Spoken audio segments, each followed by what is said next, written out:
Have you ever loved someone so deeply that you journey to the ends of the earth, or even into the realm of death itself, to bring them back?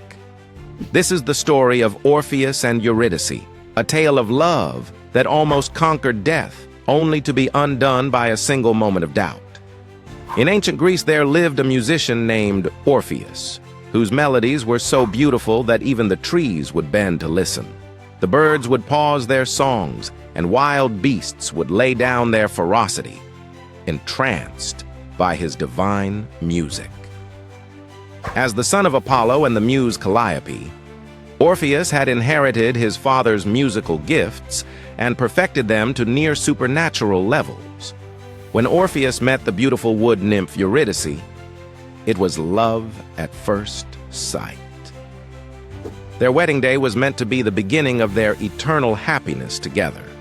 But the fates had other plans. As Eurydice danced through a meadow on their wedding day, she stepped on a venomous snake. Its deadly bite sent her spiraling into the dark realm of Hades, the underworld. Devastated but determined, Orpheus refused to accept this cruel twist of fate. Armed with only his lyre and his voice, he did what no mortal had ever dared. He descended into the underworld while still alive.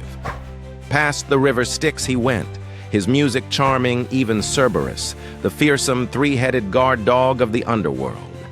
Before the thrones of Hades and Persephone, rulers of the dead, Orpheus played a melody so moving that it brought tears to their eternal eyes. He sang of his love for Eurydice, of the joy they shared, and of the devastating pain of their separation. His music spoke of love's power to transcend even death itself. Moved by his performance and his devotion, Hades and Persephone agreed to an unprecedented deal. Eurydice would be allowed to return to the world of the living, but under one crucial condition. Orpheus must lead her out of the underworld, and he must not look back at her until they both reach the surface. She would follow behind him, but he must trust that she was there. And so began their ascent through the dark passages of the underworld. Orpheus could hear the whisper of footsteps behind him, but was it truly Eurydice? As they neared the surface, doubt began to gnaw at his heart. What if the gods had tricked him?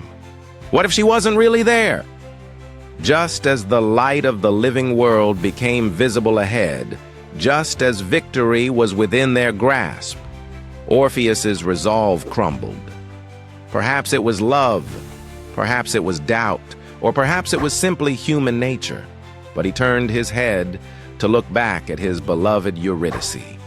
For one brief, beautiful moment, their eyes met. But in that same instant, Eurydice was pulled back into the darkness, this time forever. "Farewell," she whispered, disappearing like morning mist, leaving Orpheus reaching for empty air.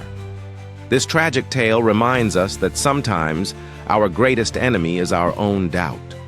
The gods had tested Orpheus's faith, and despite his extraordinary journey and all he had accomplished, he failed at the final moment.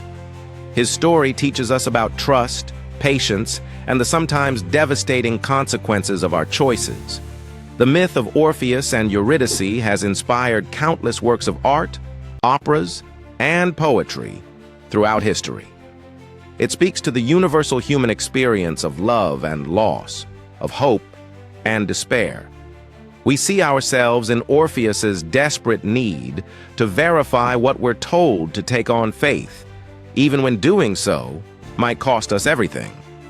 Today, the phrase "looking back like Orpheus" serves as a warning about the price of doubt and the importance of moving forward with trust.